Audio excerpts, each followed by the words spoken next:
Rev Mel on Talking Sex Radio is awaiting your call, so call Rev Mel. Yes, as a matter of fact, she was the main act. It was horrifying. We're going to be showing a little bit of cougar love a little bit later. Yeah, and then you'll understand. But anyway, that's when I decided to have a tattoo. And I did the symbol for New Beginnings, which is 2 roses. And then when I turned 60, I had barbed wire added, and the symbol for BDSM, and the symbol for the year of the boar, which is when I was born, the year of the pig. So I had that. Hurt like a motherfucker. It was right on my hip. Yeah.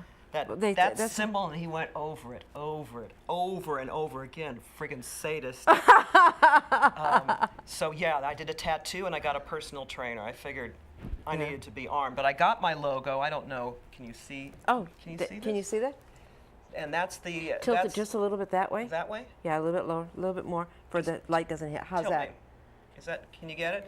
What I had, the guy did a lot of drawing for novels, for sci-fi, and I saw his artwork, and I called him off the back of the book, and I said, "Do you do logos?" And I said, "It's just for private use, and what I want is the symbol of my totem animal, which is panther," and that's another story, but I don't know. So you're not a cougar, you're a panther. I'm a panther. You're a panther. Definitely. That came out during the Butchman's Academy, which is the Zen retreat meets BDSM in Arizona. It's fantastic. Yeah. Very, very powerful. And so they have 3 pillars in which to experience emotional or psychological, spiritual catharsis, if you're going to have that.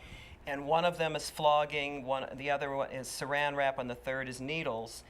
And tops and bottoms, everybody So receives. tops and bottoms experience all of those. They can, yes, Wow. absolutely, if you want to. Did you ever experience the needle? Oh yeah. Oh yeah. Oh yeah, definitely. I love needle play, but I do needles on myself. I did that, but we were jumping all over the place. But we can, if we want to, we can jump anywhere we want, because it's your show, damn it. No, this is it's the your Lenora party. Ma'ma Show tonight. Oh, okay. That's fine with me, because I love when my guests talk. I love information. It's trying to shut me up. No. This is the thing. But the Butchman's was an amazing experience, and when I chose saran wrap, Master Skip suggested flogging, and I said, look, I was a bottom. Flogging is very sexy stuff, but it never, as a bottom, I was a very lousy bottom, actually. But I never really got an endorphin rush, so that wouldn't do it for me. But I felt like being encased, because I have claustrophobia, would be something that would be major, and that would be what I would confront, but that's not what I confronted.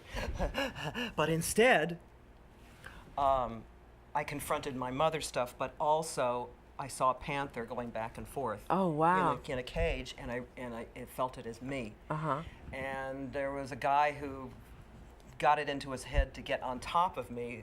I don't know what he was thinking, but anyway, I was in such an altered state that I threw him off, tore open the saran wrap with my nails, and which I don't have, and the rest is history. But out of that came the totem animal, the panther. So that's what I asked for: the eyes and the claw and the LM, which is my initials, and that's the end of that story. Well, mine's wolf. Really? Mm-hmm. Yeah, I've experienced a lot of my totem animals. I went to Sedona and went into a vision experience and got to meet, and I met my, interesting, I have an Indian guide, and sorry, and I didn't really know who the Indian guide was until I went to a sweat lodge. And basically, in the sweat lodge, it came to me, the last door of the sweat lodge. I went through all the doors. I didn't think I could do it, and they put me in the hottest area. Have you ever been to a sweat lodge? No. Oh, extraordinary. Really? Extraordinary. You really need to go for once in your, you really need to go. It's an amazing experience. And I had a vision of who my Indian guide was. He was my great-great-great-grandfather. Wow. I had not a clue all these years. My Indian guide was always there. I'd go into the cave, my Indian guide was there, introduced me to all my animals. We're really getting spiritual here. Well, you know, for a lot of the kink community, especially in LA, I don't go there. but I'm very much steeped in the Southwest leather community, and it does resonate with me. This stuff feels very real, and it doesn't have to feel real for everybody, and that's okay. Everybody's walking their own journey. Yeah. But to me, it's as real as meat and potatoes.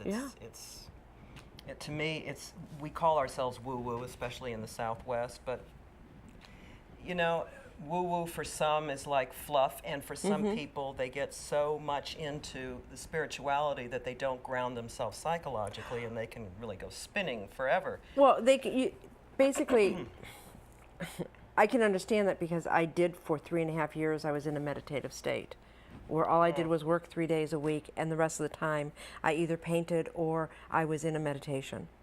I was spiritually drawn. It was okay for the time being. Yeah. But I really firmly believe that you need to learn the ways of the spirit world, but you also need to ground yourself. You really need to know your psychology. Yeah, absolutely. You're here on this earth, and you need to experience it. As the best way that you can possibly experience it. And I think having both the spirituality and the grounding is really important.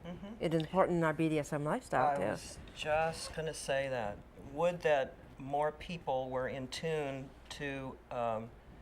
Well, the word karma came up. I hate to. I'm going to start. It's okay. Needing, tie dye and to ohm, but would that people took that into consideration when they were in play, when they were dealing with bottoms. You know, I read that letter, and I know you're going to get to it. But there's a certain responsibility that comes up, especially when you are a top, and you are responsible not only for the people in service to you, but when you play people, you are responsible for that time for their bodies, but also for what might be happening on a psychological level. It's not like you're going to analyze the person, but you need to be in tune to what's going on, and if you see something happening, you need to pay attention to that instead of just dwelling on what it is you're doing or what you need to do or whether people are watching you and how cool you look. And I've seen some real dicey stuff going on when that is not a consideration.